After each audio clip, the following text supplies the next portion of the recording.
I was so dumb, but I hopped on a plane, almost drove right back to the 541. Shitty U-turn on the freeway, you turn me from a fiend to a way to you fun. I can wait in the sun for a little, but it's been real gray, and tonight it's a nice C1. I can wait in the cold for a while if the reasons are plenty, but right now I ain't seen none. Here we are. So dumb, but Thank I you hopped for on a checking plane, in. almost This is drove right back to the the 541. Sports Brewery postgame for Oregon and Washington. If we sound emotionally distraught, it's because that was a hell of a fucking ending to a football game. There are so many things that Oregon did wrong in that game that I like. Ski will attest to this. Before we're getting started, I just started jotting down a list. That's a pretty big fucking list. Yeah. So, we said going into this that this was a bad matchup for Oregon, and everything we said and everything that was on paper going into this was right. Oregon is bad against the pass, one of the worst in the country against the pass, and Washington is the best team in the country against the pass, or for the pass. And they have the best statistical passing quarterback in the country. And so it sort of played out. Like, first half, I was telling a buddy, like, Oregon, it was 13-10 at halftime. And I'm like, Oregon's going to figure it out on offense. Like, you're really happy that Washington has 13 at the end of the first half. Like, by the way, I'm Alex. I'm at TSB Pod. He's Ski at TSB Ski. King, I believe King went to the game, so King was sort of a wild card anyways. So he might join us at some point. Who knows? He'll be on like a Eugene City bus going back to his car or something. Right. So, but yeah, sorry, you were gonna say, Ski? I was saying the Ducks offense in the first half, I don't think they didn't need to figure anything out. Yeah. It was a terrible penalty that, they would have had it first and goal.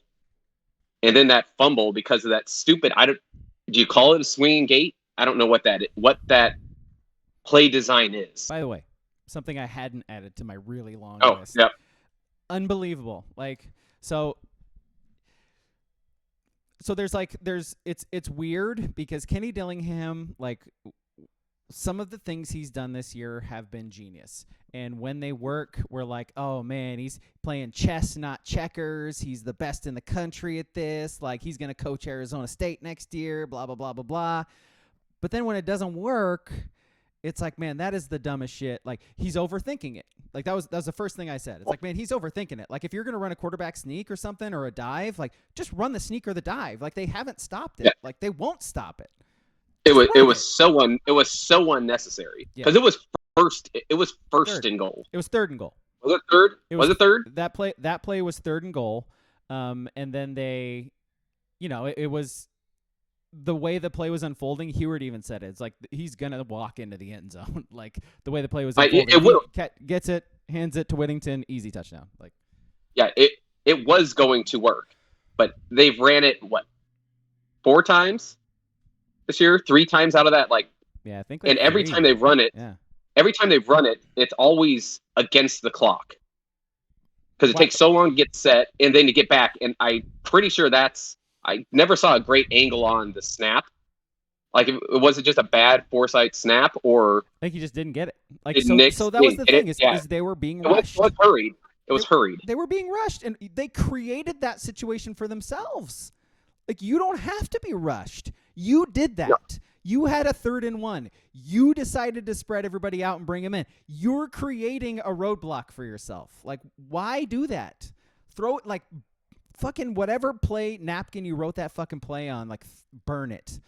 Like, it's dead. It's dead. You don't need to do that shit. You're too good running the ball to do that shit. And especially against Washington. They ran the ball up Washington's ass the whole fucking game. Run off tackle. They could not stop it at any point. Run off tackle. Do it 3 plays in a row. I don't care. They can't stop it. They could when Ty Thompson's in, and they know he's not going to throw the football. But to your point, those play designs are for teams that have trouble moving the ball or like a really, really good defense. Like, that might be something you run against Georgia kind of thing because their front is so good. It's hard to get 2 or 3 yards to score there. They probably were getting 6 to 7 yards average between. I bet that's how they finished at. I bet. Yeah. Bucky he might have been closer to 9. Bucky, 19 carries, 173 yards. Yeah. Whittington, 20 carries, 108 yards. Nix, by the way, I think, what did Nix have? 60 yards on 9 carries? Yeah. Like, they could not stop it anytime you wanted to run the ball. By the way, they couldn't stop you when you wanted to throw the ball either. But that said, if you're going to run, just run. Don't do the silly bullshit. Okay, so we're jumping way ahead here, but like Booble in the chat, first comment he said, I thought Franklin stayed in bounds. And so the last play we're talking about, like, it was a typical clusterfuck by the Pac-12 officials. So we don't know. We have no idea if he stepped out of bounds or not, because for whatever reason Fox did not have a camera angle anywhere near a sideline, which, okay, like, whatever. It didn't look like he stepped out of bounds. I will say it was real close. Real close. From the angle they show it. And the announcer's point was like, if the margin is that thin of him stepping out of bounds, why isn't the margin that thin for him being forced out of bounds? Because he did get touched. Like, if that's what the rule is, if he gets touched and is coerced out of bounds, then it's not a penalty, right? I mean, he got pushed there. Yes, and in that situation, you cannot call that. Yeah. Early in the start of that drive, Bucky caught that little swing pass, juked that guy. He got hit late. He was about half a step out of bounds, yards, but like basically in field goal range. By the way. Yes, but I understand how close that one was, because he was like just out of bounds. You don't want to throw a flag there, but you can't throw a flag then on him getting. He got a stiff arm that sent him to the sideline. Wasn't big, but it made him go out of bounds. And by the way, worth noting, Franklin caught that ball and his knees were down inbounds. Yes. Like, the game should have been over right at that play. So, it is what it is. The fact that Oregon got a Hail Mary was purely by Pac-12 referee fuckery anyways. So just the entire last series, just very typical. Very makes you understand why USC and UCLA are leaving. Like, it's very typical. That's you assuming they would review that and correctly call that. Yeah. So because I don't know that you could. Could you? Yeah, I guess you could. I think you can, but I was going to bring that up too. They reviewed that Bo Nix short of the first down in the first half within like 5 seconds of it happening. They did, yeah. And by the way, the kick return where Washington's player's knee was down. Like, knee was down. That was like a 15-second replay. That was great. That's the way it's supposed to be. But I never fully know what the rule is for college. Like, does Lanning have to challenge things? Because how is that potential interception, not at least looked at? Which one? For review.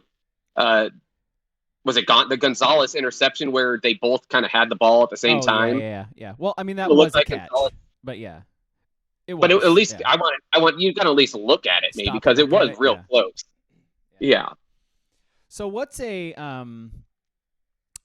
bigger occurrence in this game, do you think? Because both were insanely huge. So Oregon is on that 20-play drive that ended in a field goal.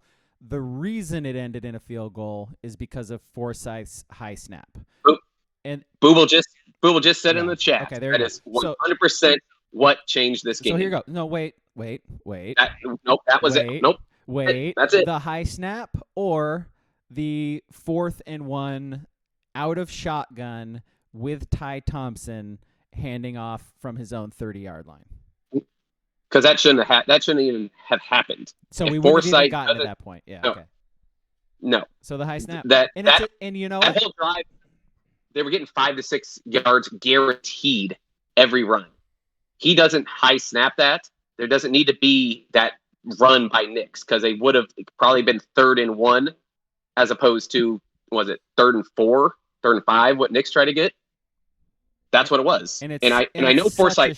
It's such a shame because that they dominated Washington on that drive. He dominated on that drive, and then the snap was just like, good point. Good point, by the way. Lincoln City 69 says like Forsyth seemed like shaken up. Oh, his shoulder. He had something's wrong with his shoulder or forearm or elbow or something. Because when he took that knee later, when he got hurt, you could see him. He was kind of shaking that shit off the second half of that long drive. You know, something was definitely up. I was at my buddy's house, and like when Oregon called the timeout, that drive when Oregon called the timeout, I was like, man, it looks like Oregon needs the timeout more. Like in terms of being tired, because usually you're talking about a defense being tired, but Oregon's offensive line looked fucking gassed at the end of that drive. And that might be why Forsythe did the high snap, like who knows. But man, they looked beat up and tired, which is why it was such a shame that on the 3rd and 5 you call the quarterback draw, which by the way worked for a touchdown earlier, so it is what it is. But you call the quarterback draw that everybody in the building and everybody in the nation saw coming, and then you get stuffed. It's a shame because like Oregon deserved a touchdown on that drive, and because they didn't, game over. Like that's it. It opened up the door. Like with teams that are good, and by the way, guys, Washington is good. Like with teams that are good, if you keep them within arm's length, like if you keep them with a shot, they will take a shot. And Bennett Williams got beat deep on just the worst defensive play by a safety in a key situation ever. And sure enough. Again, that's it. I'll save this for a little bit. Is that Bennett Williams or is that Tosh? I think it's Williams. Because it's probably definitely some Williams, that's for Williams, sure. But his responsibility was the deep half, and he took a sideways angle going to like the wrong spot. Like it was a horrible angle, horrible read by him, and he made a terrible play. And it's guys you don't expect to make those plays. You know, it's like you don't expect Bennett Williams to make that bad of a play. And no, not in that situation. Especially after the defense actually finally made a play. Like leading into that 20-play drive, you get an interception at the 1-yard line. Jesus Christ, Oregon drive down, score, win the game. It's over. The only Gonzo had some good coverage plays, but outside of those, that play by Sewell was the only highlights of the defense the whole game. Hell of a play by Sewell. Yeah, it was 12-yard Real outs good play. all game. 12-yard outs against Bridges, 12-yard outs against Gonzalez, 12-yard outs against Manning. Yep. All fucking game. You drop the linebackers deep into coverage, and they see everyone in front of them and just let them stop and catch 10-yard passes. So I'll start you on your Tosh rant, because my issue with what Tosh did today was he called zone all game long, and Penix just ate it alive. Like he had by the way, his receivers are very good too. So he had receivers who would find spots and sit. He would hit them right on time all game long, and there was nothing they could do about it. And at some point, you got to switch it up. And he did try like some disguised blitzes later on. Oregon got no pressure at all game long. I think Sewell got one pressure late, and it forced an incompletion. But then they just completed the next pass anyways, and it didn't matter. Flo had the late pressure to the late hit.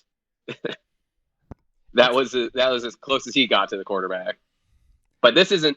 My buddies and I talking about Flo, by the way, just sitting on the couch. Oh, yeah. By the way, like I don't think Flo has played all game, and then all of a sudden in the second half he comes in for one series, gets one tackle. Made a good tackle. Gets one nice tackle, like flexes, of course, because that's what he does. Yeah.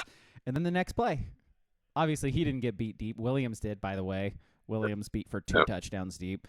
And then he gets the late hit. But back to Tosh is, teams are good to drop into zone, but you need to have the defensive front to get some pressure when you drop into a zone. This Oregon defensive line might be the worst they've ever had. Yeah. There is not a soul. Not a soul on that line that could do anything. Dorless is their best player. He should not be the best player on a defensive line. He didn't get pressure. He's an okay run defender. Right. But that's it. And here's the scary thing. I could not tell you the names of the interior defensemen. I don't think their names have been called all year. Yeah. That's how obsolete It's like they are. Rogers and Ware Hudson and Riley. Those are the people. That's it. They don't do anything. You're better put fucking Flo as a defensive tackle. He might be better suited to playing that. He'll be Just more, bull he'll rush be more in front of the guy aggressive. Yeah. He could do that. All right, here's what you do. Here's a guy in front of you. Try to get by him to tackle the quarterback. That's your only job. Get his ass run over. Yeah, and the zones are the easiest thing to pick apart if you have zero pressure. And I really want to blame the secondary a lot, but because of that lack of pressure and because of Tosh Lupoy, this is his schemes and his defense, I'm starting to lean that the secondary is not as bad as I think they are. I think they're put in the impossible situation. So it's more the Tosh play calling than the secondary themselves? They're not good. Like, they're not good enough to Right. compensate and, work well in this defensive scheme. Well, But it is weird there's a because Gonzalez and Williams are good players. Like, Gonzalez is going to be a Yeah. top 10 pick potentially. yeah. And Williams is better than definitely what he showed this game. Yeah. But there's a reason why why Saban took away game calling from Tosh when he was at Alabama, because clearly he doesn't know what the fuck he's doing. Yeah. Either game, because King has brought it up, and you've brought it up many a time where he's late to getting play calls in. It happened again. By the way, King said he's on a bus. On a bus. Yep. Sorry to interrupt, but he is. That is why he's here. By the way, we do see messages in chat. If you are watching us, feel free to drop something in there. We'll address it, talk about it. Thank you for watching and doing that. But here's what kills me though, is that Lanning is a defensive guy. He had to learn some things under Kirby Smart. I don't think he called plays for Georgia, but he has to. It must just kill him. He did not. Yeah. Letting Tosh call plays. I wonder if there's going to be some sort of shift. Like, I don't know. I don't know. Because, again, Oregon played well enough in the first half. Like, so something changed in the second half where... I don't know how they gave up only 13 points in the first half. Yeah. Because they didn't really do that well either. Yeah. It was just a straight classic Alioli bend but don't break there. It was weird. They got ran on, too, which is weird. Because Washington doesn't run on anybody. So that was also interesting. Let's see, what else? Kickoffs out of bounds. All of a sudden, I don't know who the kickoff guy is. Do you know his name? I still don't know his name either. Nope. If anybody knows the name, drop it in chat. He kicked the ball off out of bounds 3 times today, and it absolutely killed Oregon. And by the way, before the last drive too, that just killed Oregon. Killed Oregon. No excuse for that, man. No excuse. I don't get it because he's pretty much kicked it in through the end zone damn near every kick this year. I know. What? All of a sudden, he's trying some low positional kicks and just shanks 2 out of bounds. It's so weird. It doesn't make sense. We're talking about college kids, so we've talked about this before where college kids can just have a bad week, they get dumped or something, and all of a sudden they can't play football anymore. And I'm wondering if something like that's going on. Andrew Boyle. Well, maybe Booble says Andrew Boyle is his name. Yeah. Boyle is a proper word. He's a Boyle he's a Bunyan on the Oregon football team. I mean, maybe that failed onside kick rattled him. Yeah, maybe. Because I don't blame call that a bad play. They had the right numbers there. Perfect. Oh my god. It was just a terrible kick is all it was. You could see just what they saw too, because the guy who recovered it, he bails. As soon as the kicker approaches the ball, he bails, and that's what they saw. And if he kicks it a foot to the left, it's perfect. It's perfect. Or just don't kick it shorter. Yeah. Or 5 yards closer. Yeah, but beside the point. Yeah, a lot of things in that first half where this should have been a 2-score Oregon lead at least after the first half. So of course, the thing going forward will be Bo Nix's health. I still don't know what he got hurt. You know what it looked like? It looked like he popped his Achilles, but he was standing still. And it was the weirdest thing ever because we've seen that before, but it's usually when somebody does a cut or something. And all of a sudden they're just like, whoa, like they jump like a snake bit him or something, you know? Like that's exactly what it looked like. He was just sort of walking back, like standing there, and then all of a sudden was like, whoa, oh, what the fuck? Like it's like something that happens to like a 40 or 50-year-old man. Like you're sitting on the couch and you get up and your back hurts and you can't fucking walk right for 3 weeks. That's what it looked like with Bo Nix. It's like just doing normal shit, and then all of a sudden he can't walk. It's like, what the fuck just happened? And then that leads. So you brought this up before we started to the fourth down play with Ty Thompson, where Nix is out of the tent. He is right next to Dan Lanning, and it's like, put me in. It's 4th and 1. I put me in right now. And you know who's really, really good at 4th and 1 plays? The best we've ever seen probably is Bo Nix. And so Lanning, like, he's got the timeout. I said two timeouts he should have called in the game and did not. Call timeout, put in your starting quarterback, run the fucking quarterback sneak.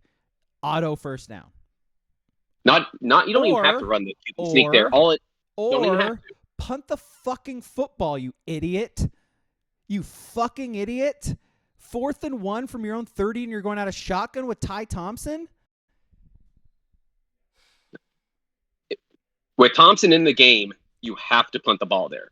But if Nix is in the game, I'm fine with him going for it there. Because look at the plays that Thompson ran.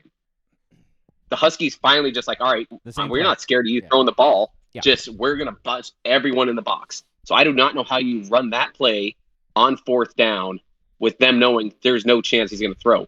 Yeah. Even if Nix wasn't 100%, he comes in, at least it brings the safeties out a little bit because they have to respect the throw at all. Yeah. Thompson had a 0% chance of throwing the ball on 4th down. And you know what's weird? Like we've talked about this before with Thompson too. Like every time he comes in, the entire offense loses confidence.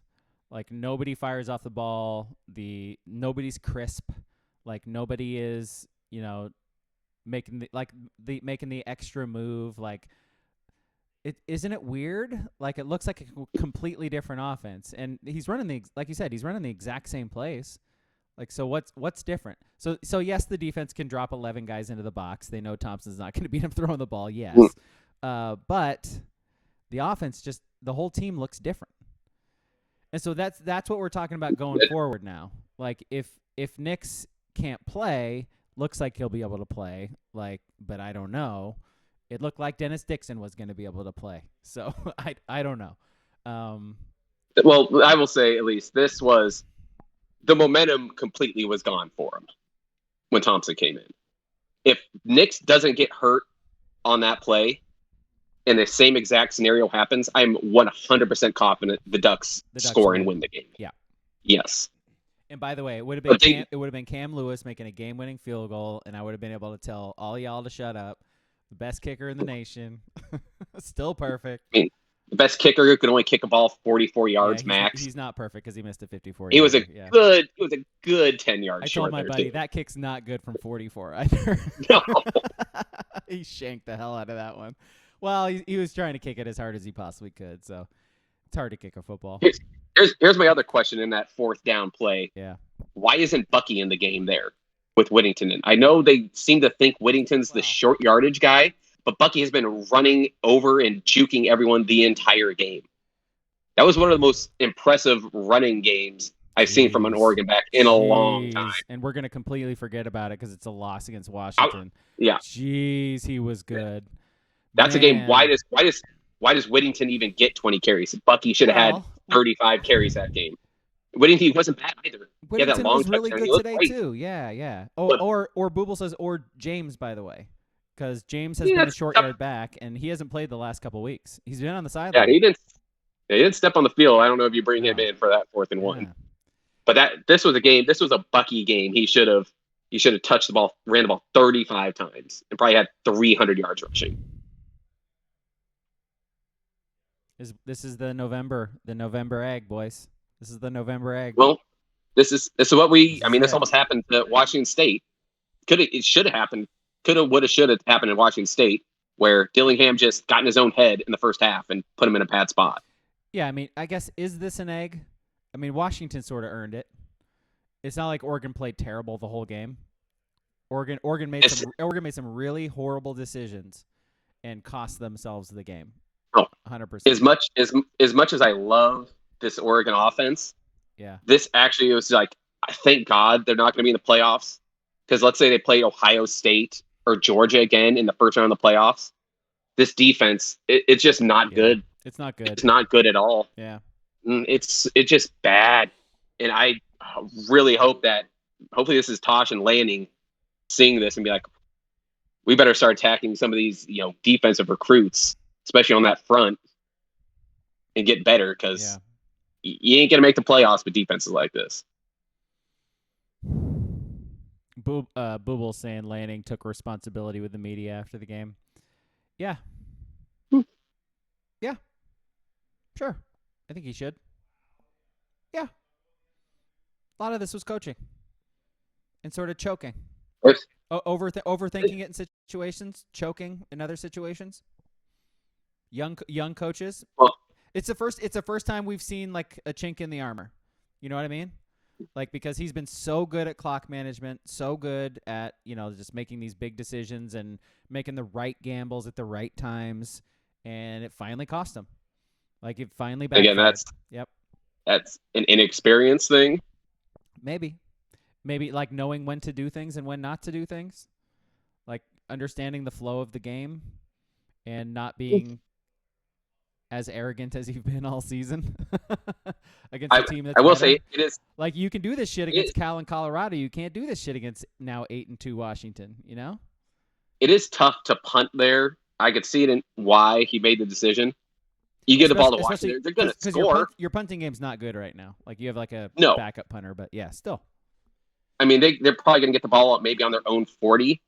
And the way that offense is going, the way the defense is looking, but at least you give yourself a chance.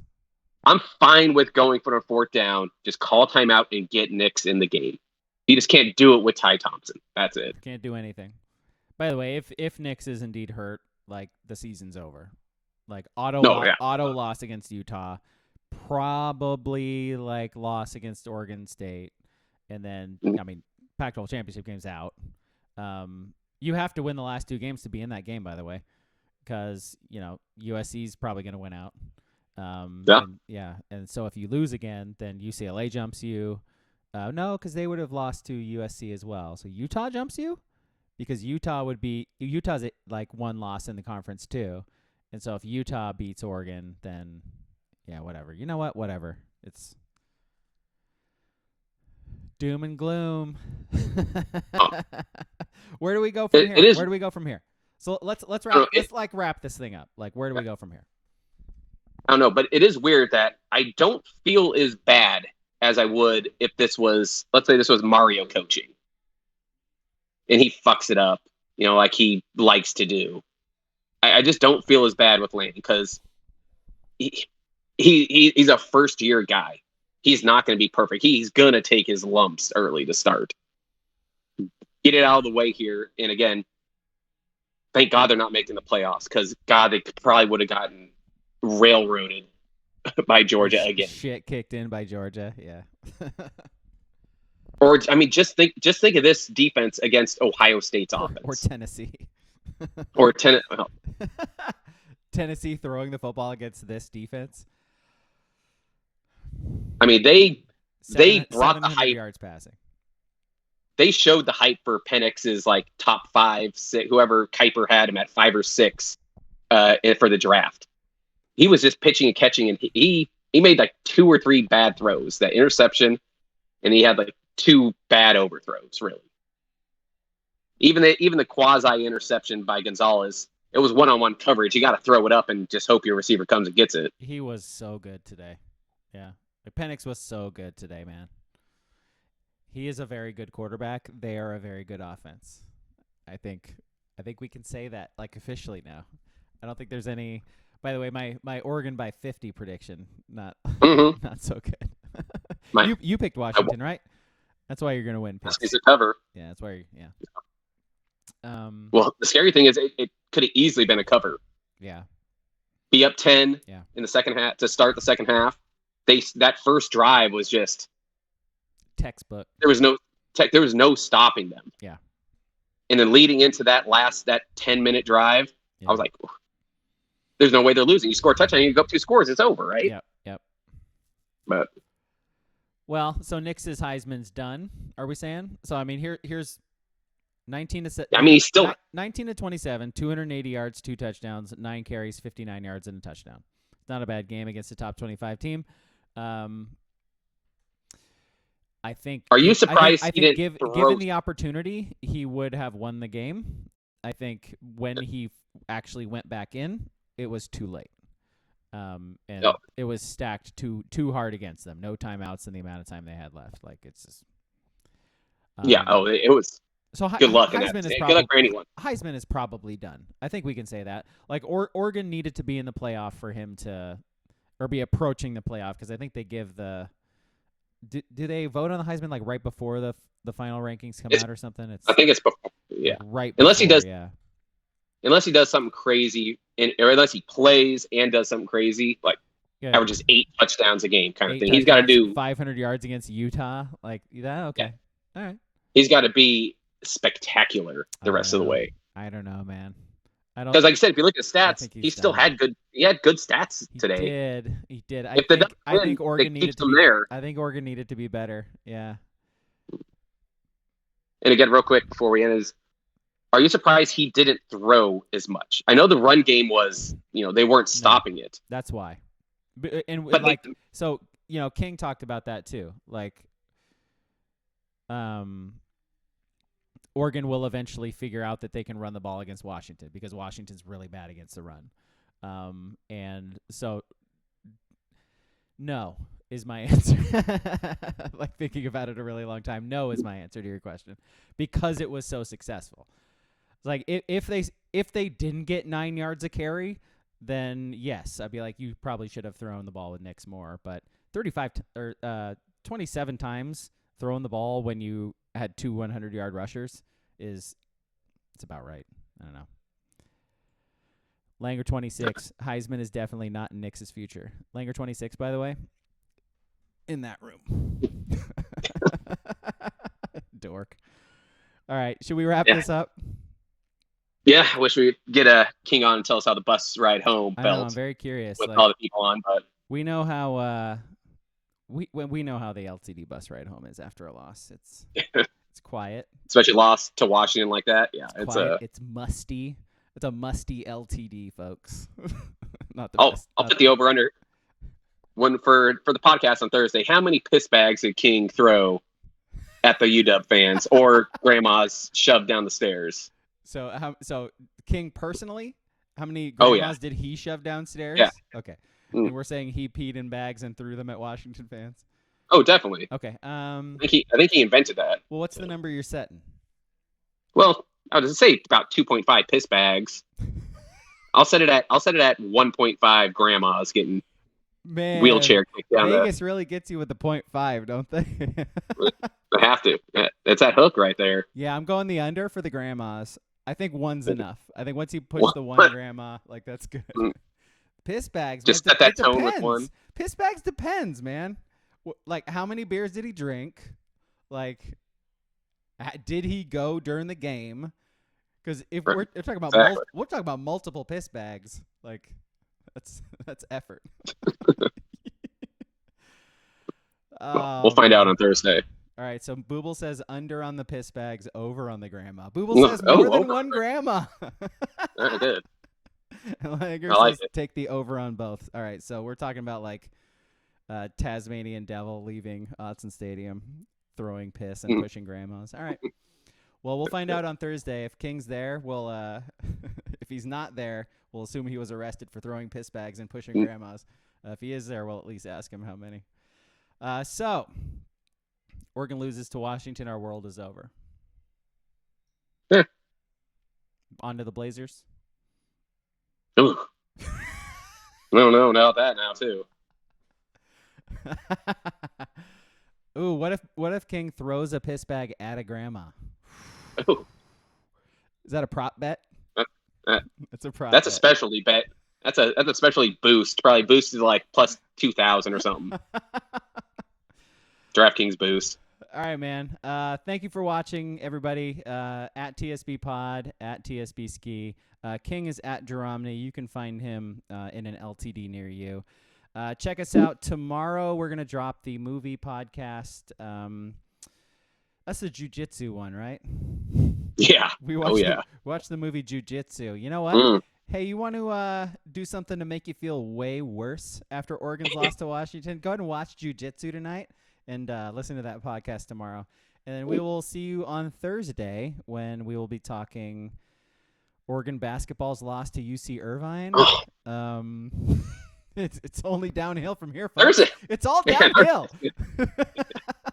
Thursday is going to be fucking rough. Jesus, it's the time for depression. Everybody get on the bus. We're going to drive into a river. Push me down the stairs with the grandma next. Yeah. Can I be the grandma in that scenario? Yeah. All right. Thanks for watching, everybody. We'll see you next time. Bye.